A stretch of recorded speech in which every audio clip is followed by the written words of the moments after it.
Good morning students. Last class में हम लोगों ने एसेक्सुअल रिप्रोडक्शन का जो टॉपिक था उसको कंप्लीट कर लिया था। आज हम लोग नए टॉपिक को स्टार्ट करते हैं, दैट इज सेक्सुअल रिप्रोडक्शन। जैसे मैंने लिखा है, ठीक है। सेक्सुअल रिप्रोडक्शन कौन सा प्रोसेस होता है?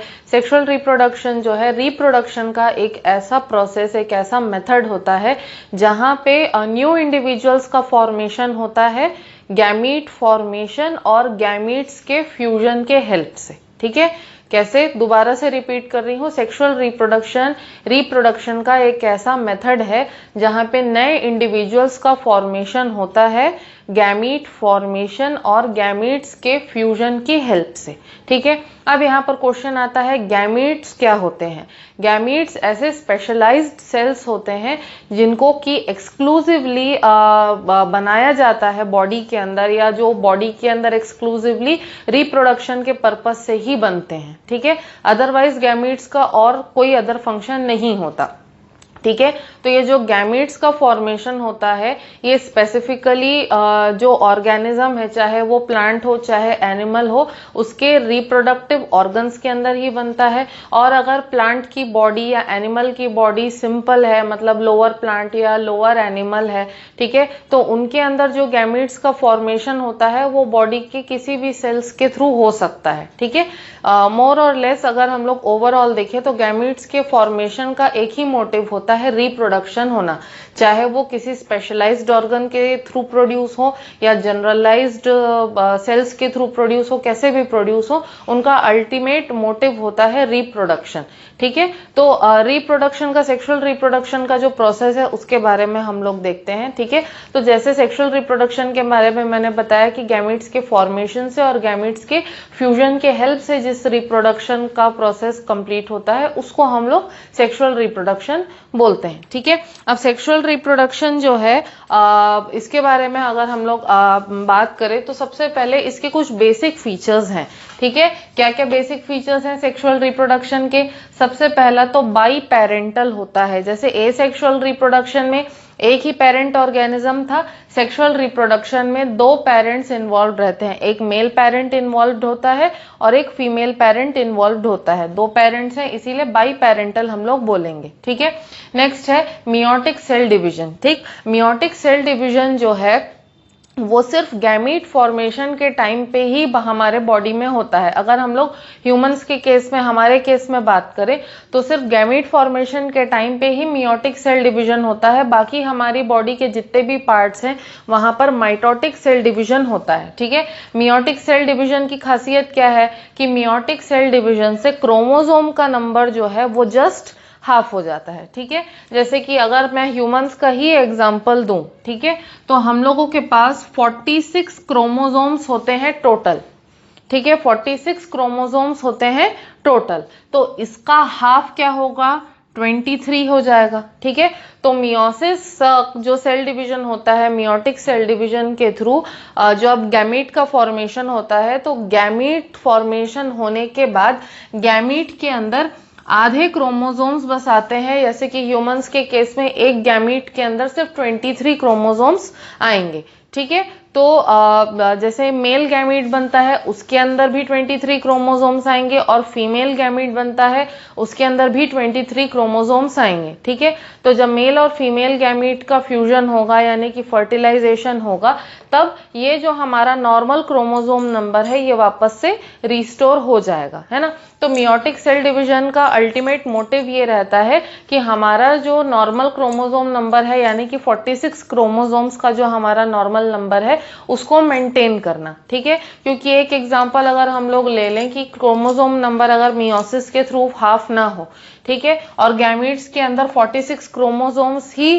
प्रेजेंट रहेंगे, ठीक है, तो अगर मेल गैमीट के अंदर भी 46 है और फीमेल गैमीट के अंदर भी 46 है तो 46 प्लस 46 92 क्रोमोसोम्स हो जाएंगे। तो 92 क्रोमोसोम्स का होना हमारे लिए, ह्यूमंस के लिए एबनॉर्मल है। और ऐसा इंडिविजुअल, अगर किसी इंडिविजुअल के अंदर 96 क्रोमोसोम्स हो भी जाते हैं तो वो इंडिविजुअल जो है सर्वाइव नहीं कर पाएगा। ठीक है, तो क्रोमोसोम नंबर को मेंटेन करने का काम कौन करता है? मियोटिक सेल डिवीजन करता है। ठीक है, नेक्स्ट है गैमीट का फॉर्मेशन।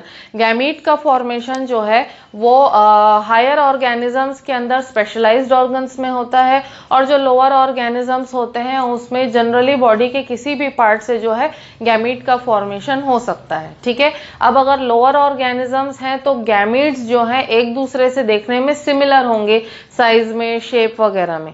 ठीक है, लेकिन अगर हायर ऑर्गेनिजम्स है, जैसे हायर प्लांट है या हायर एनिमल्स हैं, उनके अंदर क्या होता है कि गैमीट का फॉर्मेशन अलग अलग तरीके से होता है। मतलब मेल गैमीट जो है उसका स्ट्रक्चर, नेचर और अपीयरेंस जो है वो डिफरेंट होगा, और फीमेल गैमीट जो है उसका स्ट्रक्चर, नेचर और अपीयरेंस वो भी डिफरेंट होगा। तो दो अलग अलग तरीके के गैमीट्स का फॉर्मेशन होता है, क्योंकि अलग अलग गैमीट्स बन रहे हैं तो भाई उनको बनाने का तरीका भी अलग होगा, उनके प्रोड्यूस होने का तरीका भी अलग होगा। तो भाई उनके प्रोड्यूस होने का तरीका अलग है तो जहां पर वो जिस ऑर्गन में प्रोड्यूस हो रहे हैं वो ऑर्गन्स का स्ट्रक्चर भी डिफरेंट होगा। तो इस तरीके से देखें तो डिफरेंट डिफरेंट गैमीट के फॉर्मेशन होने की वजह से जहां पर मेल गैमीट का फॉर्मेशन होता है, यानी कि मेल रिप्रोडक्टिव सिस्टम जो है वो डिफरेंट उसका स्ट्रक्चर, नेचर और बिहेवियर होगा। सिमिलरली फीमेल गैमीट जो फीमेल रिप्रोडक्टिव सिस्टम में बनता है उसका स्ट्रक्चर, नेचर और बिहेवियर जो है वो डिफरेंट होगा। ठीक है, तो डिफरेंट डिफरेंट तरीके के गैमीट्स बनने की वजह से डिफरेंट डिफरेंट तरीके के रिप्रोडक्टिव सिस्टम्स भी होते हैं, मेल का अलग और फीमेल का अलग। अब जब मेल का रिप्रोडक्टिव सिस्टम अलग है, फीमेल का रिप्रोडक्टिव सिस्टम है अलग, तो उनसे रिलेटेड जो जेनिटल ऑर्गन्स होते हैं, जेनिटल ऑर्गन्स भी डिफरेंट बनते हैं। ठीक है, तो इस वजह से क्या होता है, ऑर्गन्स के डिफरेंट बनने की वजह से मेल की बॉडी अलग तरीके से बनती है और फीमेल की बॉडी जो है वो अलग तरीके से बनती है। ठीक है, तो डिफरेंट गैमीट्स होने की वजह से मेल और फीमेल के बेसिक बॉडी के स्ट्रक्चर में बहुत ज्यादा डिफरेंस आ जाता है। ठीक है, क्योंकि है तो गैमीट छोटा सा लेकिन बहुत सारे चेंजेस ला सकता है। ठीक है, नेक्स्ट जो फीचर है दैट इज फर्टिलाइजेशन। फर्टिलाइजेशन एक बहुत ही इंपॉर्टेंट फैक्टर है सेक्सुअल रिप्रोडक्शन के अंदर, क्योंकि अगर फर्टिलाइजेशन प्रॉपरली नहीं हुआ तो रिप्रोडक्शन भी प्रॉपर नहीं हो पाता है। ठीक है, अब फर्टिलाइजेशन जो है वो दो टाइप का होता है, एक होता है एक्सटर्नल फर्टिलाइजेशन और एक होता है इंटरनल फर्टिलाइजेशन। ठीक है, तो जनरली जो एक्वेटिक ऑर्गेनिजम्स होते हैं उनके अंदर ज्यादातर एक्सटर्नल फर्टिलाइजेशन देखने के लिए मिलता है, जैसे कि फिशेज और फ्रॉग्स होते हैं। तो जब मेल और फीमेल गैमीट का फ्यूजन बॉडी के आउटसाइड हो तब उसको हम लोग बोलते हैं एक्सटर्नल फर्टिलाइजेशन, और जब मेल और फीमेल गैमीट का फ्यूजन या फर्टिलाइजेशन जब बॉडी के अंदर होता है, इनसाइड में होता है, तब उसको हम लोग बोलते हैं इंटरनल फर्टिलाइजेशन। ठीक है, तो जितने भी हायर मैमल्स हैं, चाहे वो वेल हो, चाहे डॉल्फिन हो, चाहे ह्यूमन बीइंग्स हो, चाहे मंकीज हो, तो जितने भी मैमल्स हैं सभी मैमल्स के अंदर इंटरनल फर्टिलाइजेशन हमको देखने के लिए मिलता है। ठीक है, एंड फाइनली जो है सबसे last feature that is the zygote formation.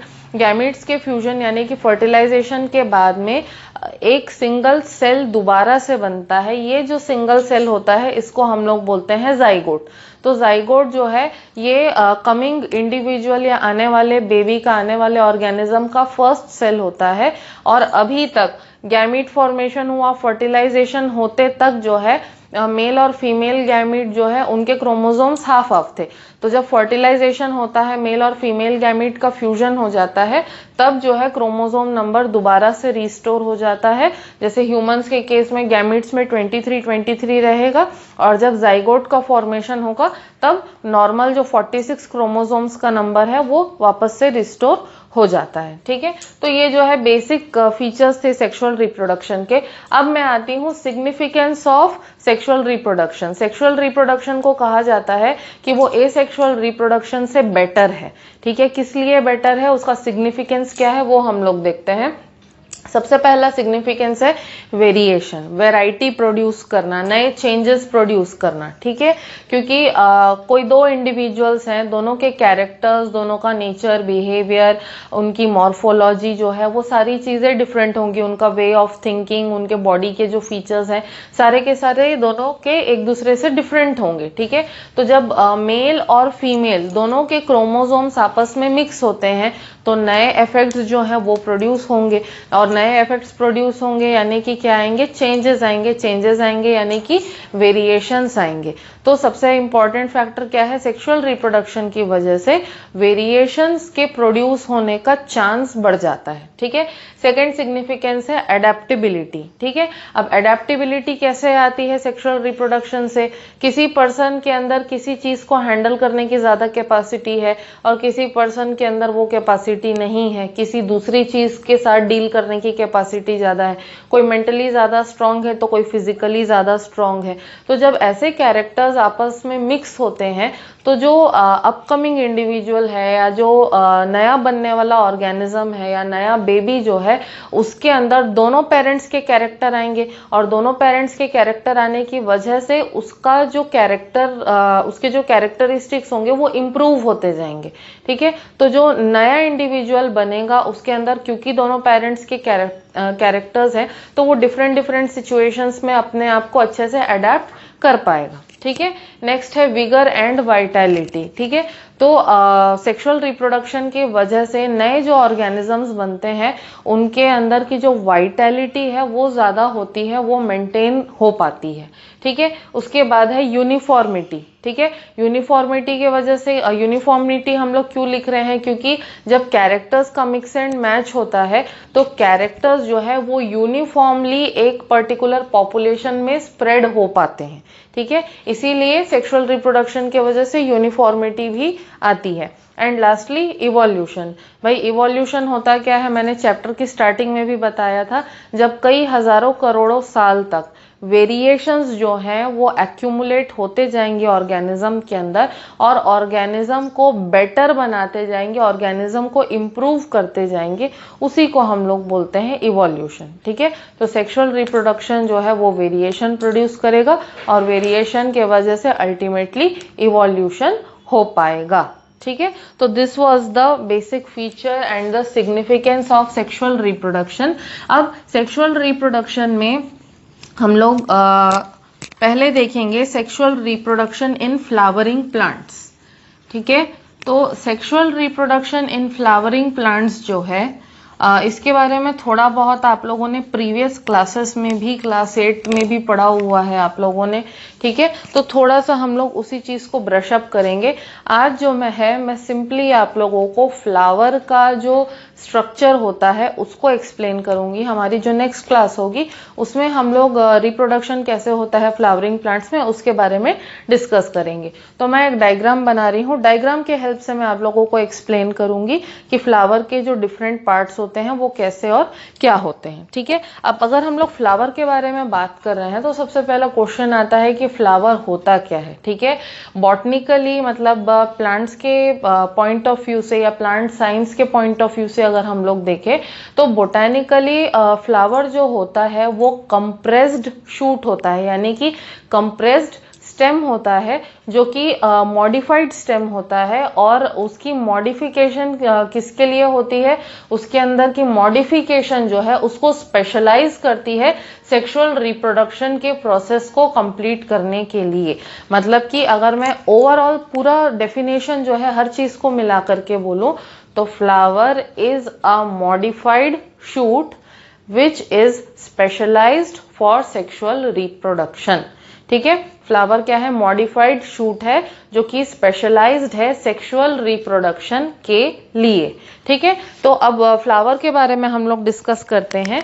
Flower जो होता है उसके दो पार्ट्स होते हैं, एक होता है रिप्रोडक्टिव पार्ट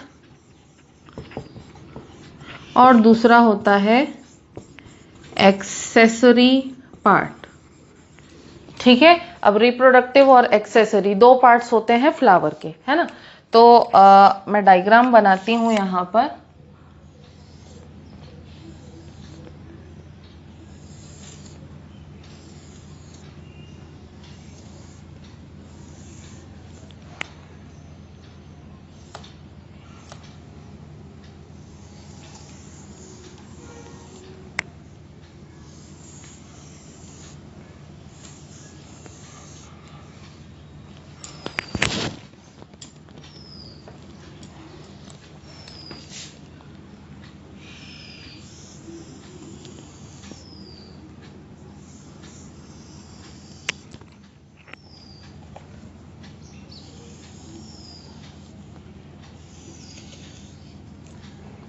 ठीक है, आप लोग फॉलो करना मैं किस तरीके से डायग्राम को बना रही हूँ, क्योंकि ये इजीएस्ट मेथड है फ्लावर के रिप्रोडक्टिव और एक्सेसरी पार्ट्स को ड्रॉ करने का, क्योंकि इससे ज़्यादा easy method I don't think so कि कोई होगा फ्लावर के डिफरेंट पार्ट्स को ड्रॉ करने का।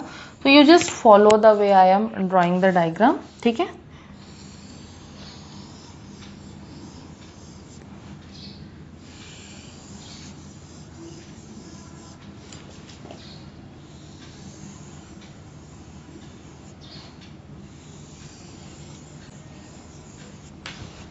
ओके, नाउ मैं इसको रब कर देती हूँ क्योंकि मुझे लेबलिंग भी करनी है।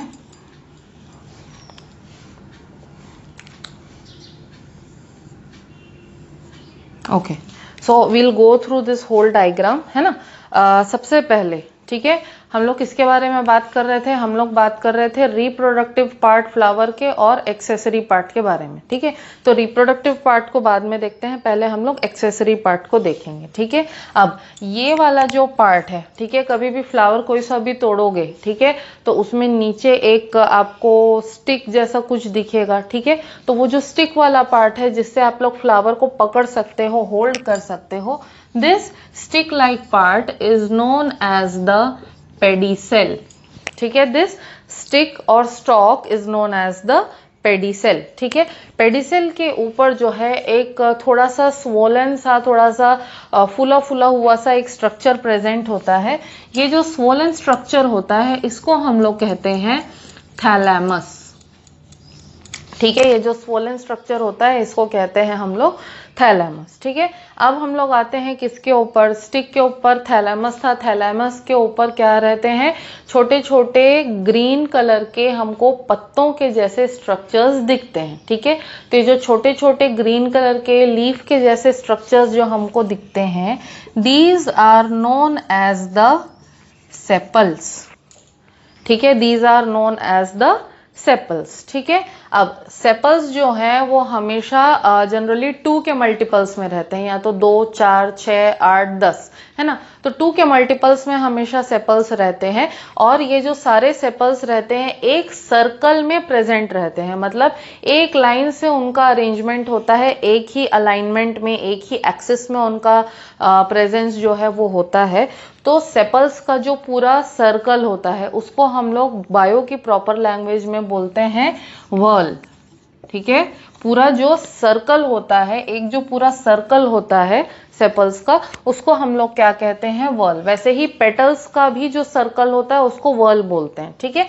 तो सेपल्स का जो पूरा व्हर्ल होता है, सेपल्स का जो पूरा ग्रुप होता है, उसको हम लोग कलेक्टिवली कहते हैं कैलिक्स, ठीक है। सेपल्स का जो पूरा ग्रुप होता है, जो कलेक्शन ऑफ सेपल्स होता है, collection of sepals is known as the calyx, ठीक है। सेपल्स जो है जनरली ग्रीन इन कलर होते हैं, और सेपल्स का फंक्शन क्या होता है? जब फ्लावर ओपन नहीं हुआ रहता है, एक बड के फॉर्म में, कली के फॉर्म में रहता है, तो सेपल्स जो होते हैं वो अंदर के स्ट्रक्चर्स को प्रोटेक्ट करने का काम करते हैं।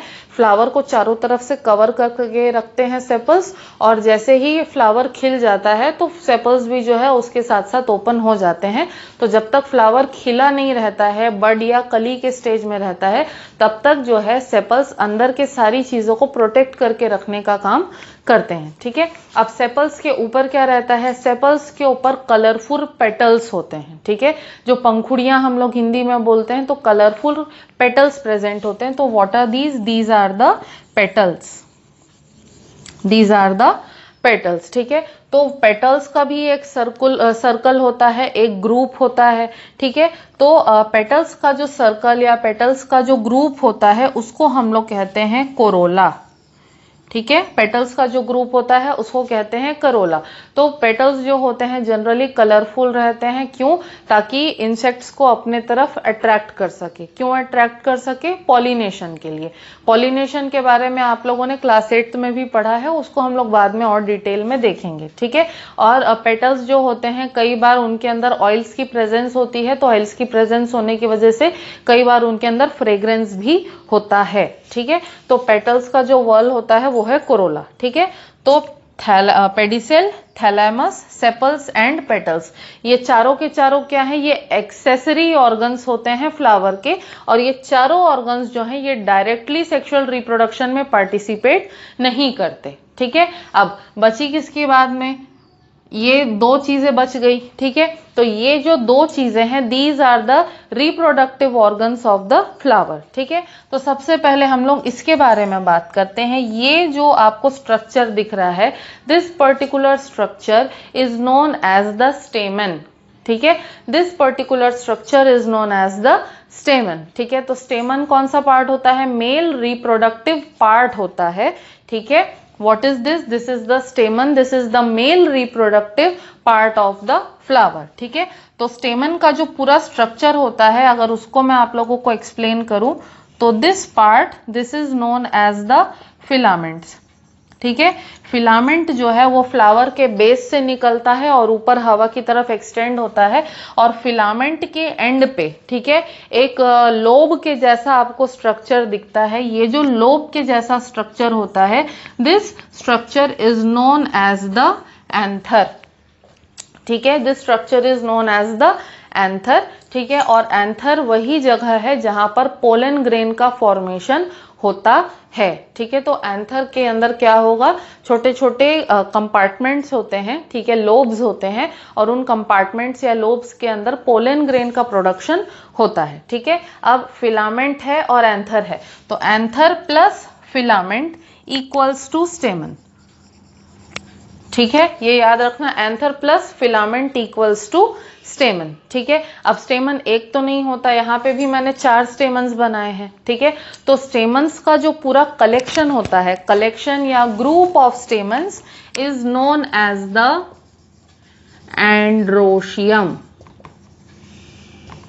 ठीक है, collection of the stamens is known as the androecium। So this was the male reproductive part। अब हम लोग फीमेल रिप्रोडक्टिव पार्ट पे आते हैं। ठीक है, फीमेल रिप्रोडक्टिव पार्ट में 3 चीजें हैं। दिस वन ओवर हियर, ये जो स्वोलन स्ट्रक्चर है जो थैलेमस के जस्ट ऊपर रहता है, this is known as the ovary. और ओवरी वो जगह है जहां पर एग का फॉर्मेशन होता है प्लांट्स में। ठीक है, तो ओवरी सबसे इंपॉर्टेंट पार्ट है हमारे लिए, क्योंकि ओवरी के अंदर क्या होता है, एग का फॉर्मेशन होता है। ठीक है, कई सारी ओवरीज होती है जिनके अंदर सिंगल एग होता है, और कई सारी होती हैं जिनके अंदर मल्टीपल होता है। ठीक है, तो ओवरी के अंदर ना इस तरीके से चेम्बर्स का फॉर्मेशन होता है कई बार। ठीक है, तो ये जो चेम्बर्स का फॉर्मेशन होता है, चेम्बर्स के अंदर क्या होते हैं, या तो सिंगल ओव्यूल या एग भी हो सकता है, या मल्टीपल भी हो सकते हैं। ठीक है, तो वो बात की बात है। अब ओवरी से जो है एक ऐसा पतला स्लेंडर ट्यूब जो है बाहर की तरफ हवा की तरफ एक्सटेंड होता है, this is known as the style. ठीक है, this structure, this tube like structure is known as the style, and style के जस्ट ऊपर एक फ्लैट स्ट्रक्चर होता है।